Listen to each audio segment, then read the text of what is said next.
आजकार science extension कार्यक्रम आम एक साइंस प्रोजेक्ट नहीं आसीचु जार नाम हूँ जीरो बजेट नेचुरल फार्मिंग। यार अर्थ होवरी भाव में आम प्राकृतिक उपाय कृषि कार्य कर प्राकृतिक उपाय प्रथम आम स्ट्र मल्चिंग किपर भाव में कर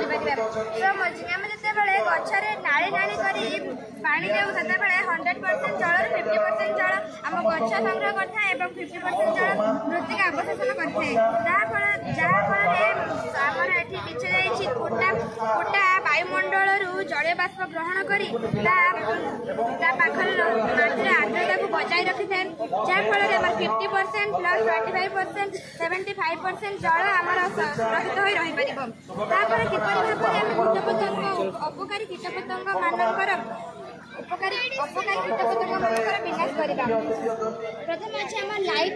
ट्रैप कौन होना लाइट को देखी पक मैंने लाइट पाखक आसुँच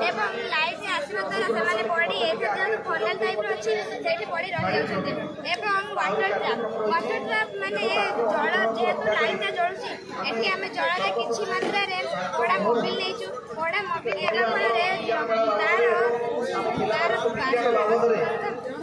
कीटपतंग मान आकर्षित करते से भितर पड़ जाते बाहरी पारती नहीं आम रहा फिरोमेन ट्रैप कौन हो ना फिरोमेन एक माई पकर हॉर्मोन रखा जहाँ को देखी अंडीर पोक मैंने भर को आसती जहाँफल से भितर रही जाती बाहर को बाहरी पारती नहीं ग्लू बोर्ड हूँ कृषि क्षेत्र साइड केते गुड़े ग्लू बोर्ड लगाई जहाँ को कीटपतंग मैंने उड़ा समय ग्लू बोर्ड लगी जाती बाहरी पारती नहीं वाप्सा it is a condition of soil where 50% water and 50% air present in soil यह वाप्सा हूँ मृत्तिकार एक कंडीशन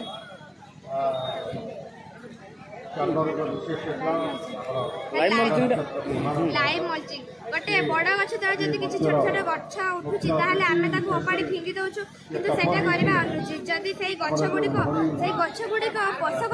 पोषक चक्र को बजाय रखि थांती एवं पोषक टाणी बड़ वृक्ष को देई थांती जदि भी छोट छोट गछ गुड़िक मृत्तिका चारिपाखे आर्द्रता बजाय रखि पारथांती जदि से छोट छोट गछ गुड़िक मरी जाती तेबे सेमाने जैविक खत उपाय बड़ गछ को किसी मात्रा पोषक जगै दे ए प्रोजेक्ट कले हमर लाभ कौन हम रासायनिक जैविक उपाय आम खाद्य शस्य उत्पादन करवा एवं रासायनिक सार प्रयोग करवा ना रासायनिक सार प्रयोग कले कौन असुविधा होची रासायनिक प्रयोग आम खाए रासायनिक चाष करी आम तार जो सब खाद्य शस्य खाऊचु सेटा विष मनीष एवं अन्य पशु पक्षी मैंने व्याधिग्रस्त हो आउ कौन ए लाभ मिले हो विष सार मुक्ति पाइल आउ कौन लाभ जल कम खर्च सह विद्युत कम खर्च केवल से आउ किसी नहीं उपकारी बीजाणु और जीवा मानकर मृत्तिकार बंद पड़े पोषक चक्र को पुनः चालू आश्चर्यजनक परिवर्तन आने कृषकर लाभ कौन हो कृषकर लाभ कौन हो